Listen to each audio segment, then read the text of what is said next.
qual é que é o bem que deve ser preservado em primeiro lugar? O da privacidade ou da publicidade? Isso é mais que a pergunta de $1 milhão. Isso é de 10 E é milhões ou 100 milhões. círculo, Até porque tu vais chegar sempre à conclusão de que é muito impossível tu teres uma teoria única que sirva para todos os casos. E então vais perceber que a teoria funciona para uns ou para outros. Eu, na minha opinião, há aqui 3 perguntas fundamentais, ou no fundo temos que decompor isto. Primeira pergunta, quem pirateou com que sentido? Claro. Honesto, não honesto, para ganhar dinheiro, para não negociar. Há crime ou não há crime? Isso é uma discussão. Segunda discussão. Mas há piratas bons? Não. Ou seja, eu não acredito em piratas, também não acredito naqueles que querem fazer do Rui Pinto uma espécie de um justiceiro e que até já se... que ele agora é que devia ser o Estado a aproveitar a Polícia Judiciária, inclusivamente, a aproveitar os dons deles. E isso pode acontecer, atenção. De outros países, estão nos Estados Unidos, isso aí é comum. Mas, portanto, eu não acredito até porque muitas vezes vai desde ou distrair dinheiro, ou até muitos destes piratas fazem-no apenas pelo gozo de derrubar uma muralha. Muitas vezes o prémio destes piratas é conseguiram atingir e abrir o cofre inatingível. E isso acaba por ser. Essa é a primeira questão. Segunda, o que é que ele fez com essa informação? E aquele teu reparo há bocadinho faz todo sentido. Uma coisa é lançar para o público, domínio público, outra coisa é, neste caso, uma organização, há agora um grupo de jornalistas que está a investigar, supostamente esta informação terá uma triagem completamente diferente. Portanto, e isso também é diferente numa análise. Por último, a informação é relevante ou não. Eu, como jornalista, eu concentro-me mais a isso, não tanto como jurista. Como jornalista, evidentemente, que ter acesso a estes documentos e a esta investigação, evidentemente que é uma espécie de um sonho de jornalista, investigar a sério, claro, coisas a sério, evidentemente com a responsabilidade de saber isto, esqueçam, não interessa, isto não vale a pena, isto não consigo provar, e então, mas o que eu consegui provar, eu vou lançar. E sem grandes problemas, porque depois há aqui certas dúvidas. Por exemplo, há bocado estava a pensar, uma pessoa vai na rua, está alguém a sentir-se mal, assiste, faz as massagens, dá-lhe medicação e a pessoa cura-se. E depois vai-se a perceber que a pessoa não é médica, não tem nada. A pessoa vai ser processada. Já tivemos, por exemplo... Uma espécie de Rubén Amorim. Uma espécie de Rubén Amorim, bem visto. Ou então professores. Há pouco tempo um professor de um agrupamento de escolas, acho que era do Alentejo, tinha 30 e tal anos de profissão, era presidente do agrupamento de escolas, muito conceituado, descobriu-se que ele nem diploma tinha. E foi afastado do ensino. Já houve padres também assim, não é? Falsos padres. Ou seja, e eu pergunto, a lei, é verdade, a lei cega e dura, ele não tinha habilitações, é afastado, não pode ser. Mas ele já tinha 30 e tal anos, os alunos adoravam-no, os professores, ficaram de boca aberta, como é que é possível? Porque ele é excepcional professor, excepcional pedagogo, mas porque não tem formação. Ou seja, estes exemplos para dizer que não há soluções óbvias e às vezes é caso a caso mesmo. Porque uma solução é indefinitiva em absoluto, depois na prática pode ser justa para uns, pode não ser justa para outros. E depois tem que haver aqui uma ponderação. Daí é que a justiça, por isso é que precisamos de juízes. Porque para aplicar a lei um computador chega. Está lá, dá um livro, tudo bem. Não é o computador chega. Para fazer a justiça é preciso um juiz. Aí eu não me escandaliza que para situações que são aparentemente parecidas haja decisões diferentes. Mas o direito, sabe que uma das qualidades, entre aspas, que o direito deve ter é conferir aos cidadãos e à sociedade certeza e segurança jurídica. E nós, nestes casos, cada caso tem que ser avaliado de per si, mas nestes casos, onde se colocam problemas muito iguais, muito semelhantes, em função dessa certeza e dessa segurança jurídica, tem de existir uma linha certa, até para a defesa dos próprios juízes. Por isso é que existe a jurisprudência. Quando antigamente o assento, que de certa maneira ainda existe hoje, quando o assento fazia escola era para quê? Para determinar que uma determinada questão passava a ser decidida da mesma forma, para não haver a tal incerteza ou insegurança nos relacionamentos. E isto vai ser muito interessante do ponto de vista jurídico. Eu compreendo, do ponto de vista jornalístico, o interesse... do ponto de vista jurídico e agora com a entrada em cena também de outras ordens jurídicas, sim. Vai ser ainda mais... Na ordem jurídica portuguesa, estas situações ou estes meios, em princípio, não servem de prova, pois não?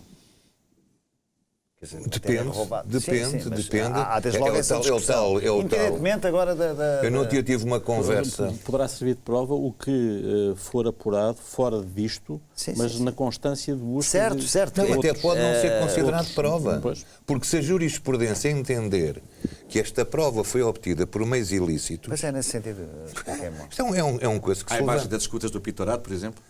Pois, mas isso, lá está. Mas as Mas escutas isso do teve a ver com... Pitorado são diferentes na seguinte medida. Hoje em dia já não se fala, não se coloca. As escutas foram autorizadas por juiz. As escutas do Pitorado foram autorizadas por juiz. Foi. Simplesmente depois, o enquadramento que foi dado ao caso apontava para uma pena inferior a 3 anos e a partir daí as escutas passaram a ser inadmissíveis. Mas quando foram feitas, não foram feitas de forma aleatória. Foram feitas segundo a autorização do juiz. Hoje já não se coloca esse problema. Diga, António. Eu não resisto no meio disto tudo a falar dos Panama Papers, não é? Exatamente. Cadê? Desapareceram. Pois?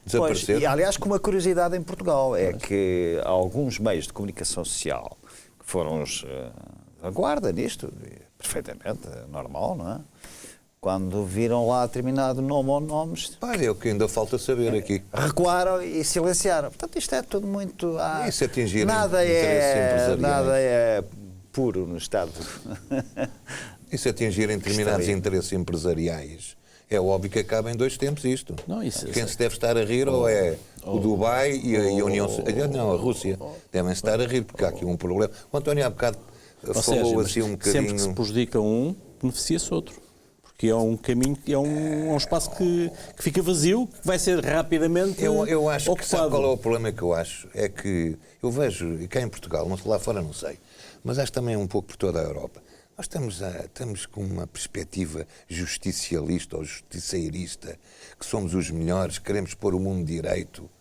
E não é assim, quer dizer, o António há bocado falava, e é verdade, quer dizer, na regulação, na supervisão, já se pede demissão de toda a gente, como se as coisas fossem feitas todas de má fé. Está-se a criar, ao fim e ao cabo, a ideia no comum do cidadão... Mas deixa-me só dizer uma coisa. A sentença é logo no primeiro dia. Mas deixa-me dizer uma coisa só. Em relação ao Governador do Banco de Portugal, por exemplo, o que temos visto é que os cães ladram, a caravana passa, porque já houve múltiplos pedidos de demissão de vários quadrantes, até antagónicos, mas manteve-se, ou seja, há as garantias de que aquele lugar é um lugar para respeitar. É independente do poder político, quase independente, só o Banco Central Europeu é que na prática António, mas eu nessa matéria eu digo-lhe uma coisa sem saber o que é que se passou, mas é a minha perspectiva de jurista e de juiz e tudo, que é aprovar-se, quer dizer, não basta dizer que não exerceu convenientemente os poderes de supervisão. Para se chegar a essa conclusão, porque o dizer-se que não exerceu a supervisão convenientemente, tem que haver factos concretos. Claro. Na sua base. É o juiz a falar. Claro. Pronto. O juiz decide mediante prova. Com certeza. E não é atirarem para o ar de qualquer maneira, desculpa a expressão, a emporcalhar o nome das pessoas. Eu lembro que houve um ministro, há muitos anos, um ministro francês, que se suicidou, foi completamente... senhora. O António lembra-se disso? Lembra? Ele foi um dos grandes mestres da Segurança Social. Exatamente. Foi acusado de uma forma bárbara, que não teve nada a ver com o assunto, e o senhor, com o desgosto, suicidou-se. Isto ninguém fala nisto. E as coisas depois passaram, como se nada tivesse existido. E esse é o meu grande medo, porque não é só na questão hoje em dia nós estamos a entrar numa fase na vida e na vida das sociedades em que se vai colocar cada vez com mais força o problema dos direitos de personalidade, ou seja, o direito ao bom nome, à reputação. Nada pode justificar a violação desses direitos. É a única coisa que nos podemos agarrar. É a única coisa, é o único caminho. Agora, tirarem para o ar, fulano, deixar a suspeita, a suspeição, não pode ser. Depois permite uma série de coisas, mas enfim. Bom, ficamos aqui com uma série de ideias e conhecemos aqui o pensamento dos nossos tribunos em relação a esta matéria, que também tem futebol envolvido, mas que é um problema da sociedade e que vai muito para além do futebol. Bom, e por falar em futebol, o Sporting Braga venceu a taça da Liga, depois de derrotar o Sporting e o Futebol Clube do Porto, e temos aqui Ruben Amorim em grande destaque. Temos o Braga a aparecer, a intrometer-se já na luta com os grandes do nosso futebol. Eu creio que, sem que seja mal entendido nesta altura, na prática o Sporting Braga será o quarto grande, porque não só tem o estádio, como tem a infraestrutura, como tem a organização, como tem o plantel, portanto não é só um epifenómeno, já tem uma consistência mais perto dos grandes do que qualquer um dos outros do nosso futebol.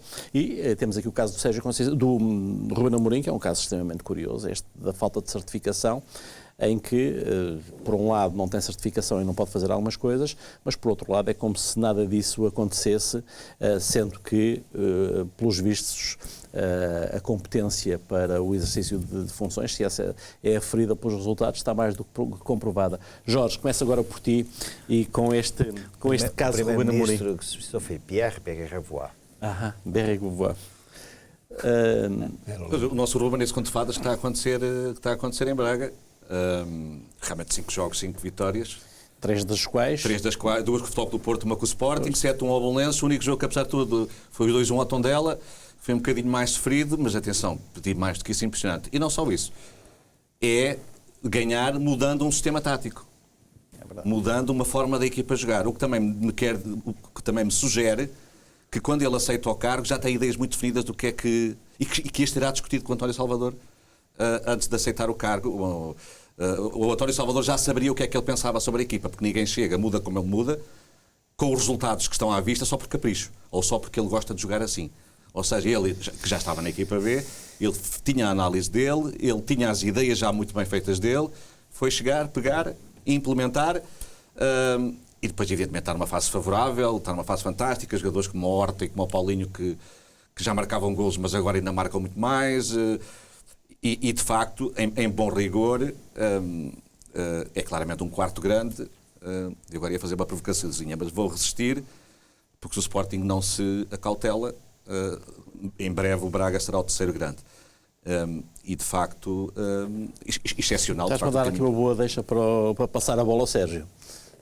Não, o Braga passará eventualmente, poderá passar eventualmente o Sporting em termos classificativos. Agora, para chegar e ultrapassar o Sporting é muito difícil. Porque o Sporting tem toda uma história que o Braga não tem. E tem uma dimensão nacional. Tem uma dimensão que é completamente Domínio diferente. Algarve. Agora, em termos classificativos, eu próprio estou preocupado e já o escrevi. Mas o Braga pode ser um clube melhor que o Sporting, melhor no sentido mais bem organizado e mais competitivo para o curto prazo. Depois não é um clube do Minho ao Algarve como é o Sporting, não tem a dimensão nacional e não tem a história. Mas e tomara que não fosse só apenas o Braga. Até era para bem do futebol nacional, que houvesse mais clubes que se estruturassem de outra forma. No caso do Vitória de Guimarães e outros emblemas, era sinal que o futebol nacional estava realmente a evoluir. Agora, é interessante também dar tempo ao tempo, porque este é um trabalho que não se consegue assim em 2, 3 anos. É um trabalho que exige persistência, exige regularidade, exige continuidade. E o Braga, ao longo dos anos, tem começado a pôr a cabeça de fora, sinal que, efetivamente, está-se a estruturar bem, está-se a organizar bem, obteve agora o seu primeiro grande êxito, não é, ganhando esta taça, mas já se está a ver que realmente tem alguma consistência. E até ao nível das camadas mais jovens também.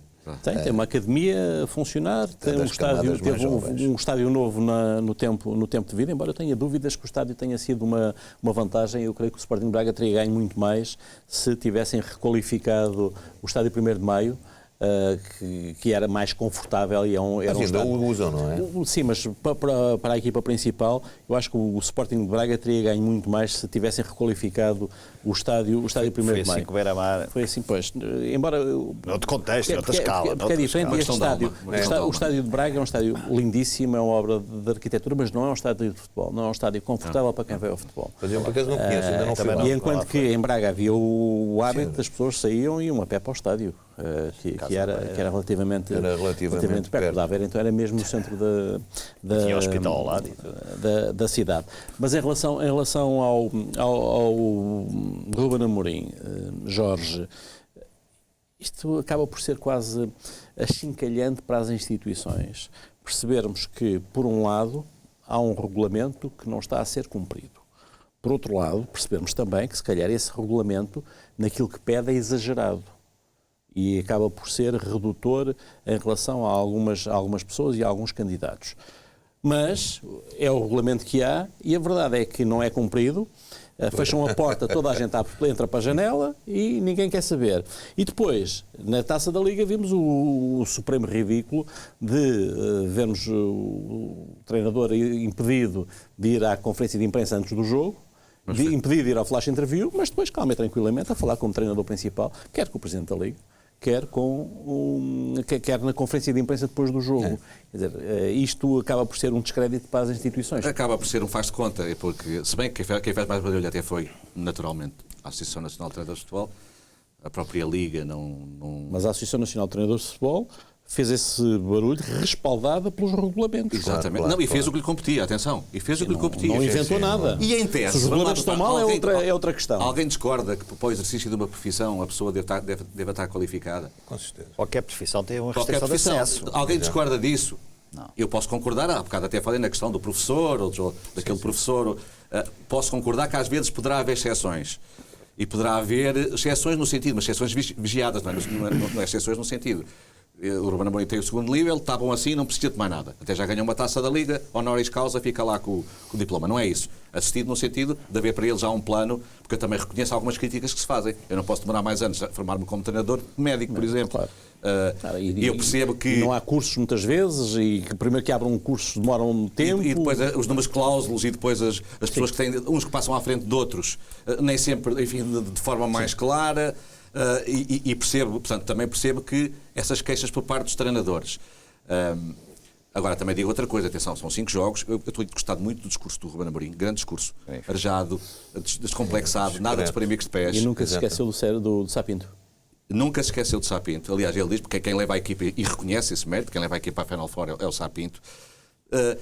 Ele ontem aparece, atenção, são só 5 jogos, daqui a pouco, se calhar, daqui a uns tempos já não é isso e depois isto tudo muda. Muito ponderado. E um discurso bom, do ponto de vista até de jornalística e de comunicação, e eu como jornalista às vezes avaliar mais isso, um bom discurso arejado, desempoeirado, interessante, que a gente gosta de ouvir, nada de bicos de pés, e relativizando tudo isto. Porque daqui a um mês, 2 meses, e a gente sabe como é que é no futebol, estamos aqui no tribuna a falar que, realmente, se calhar, foram aqueles 5 primeiros jogos. Ele percebeu que também, que em todo o mérito que tem, depois também, assim, a estrelinha teve do lado dele. O também Porto falhou 2 penaltis.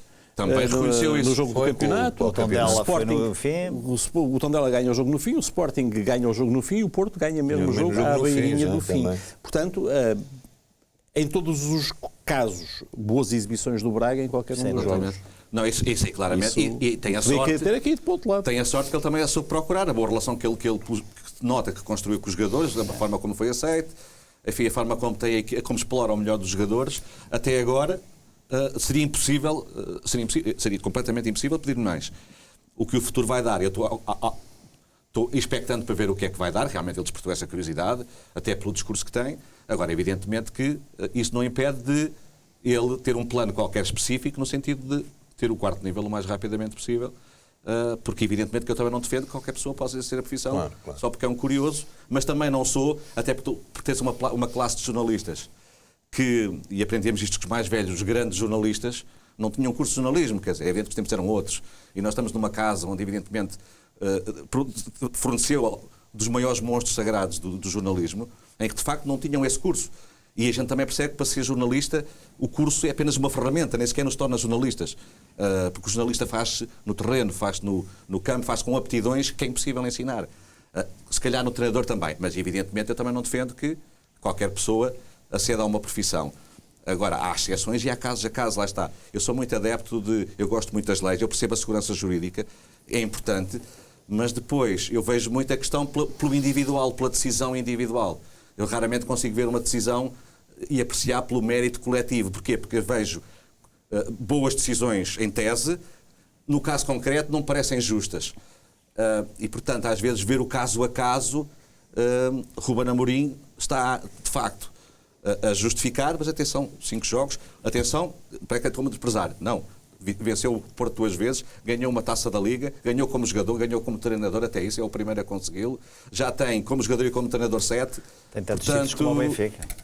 Exatamente, portanto, muito mérito, estou a gostar muito dele, do discurso dele, das ideias dele, a forma como ele pôs a equipa a jogar, muito alegre, com muita vida, e depois, que não se faça nenhum esterismo disto, evidentemente tem que haver ele rapidamente, e quanto mais rápido melhor, tem que chegar ao quarto nível. Mas pronto, também sem dramas. Agora também percebo a posição de todas. A Associação de Treinadores fez o seu papel, defendeu os treinadores, como é óbvio. Tem que haver aqui alguma ponderação e algum bom senso, acho eu.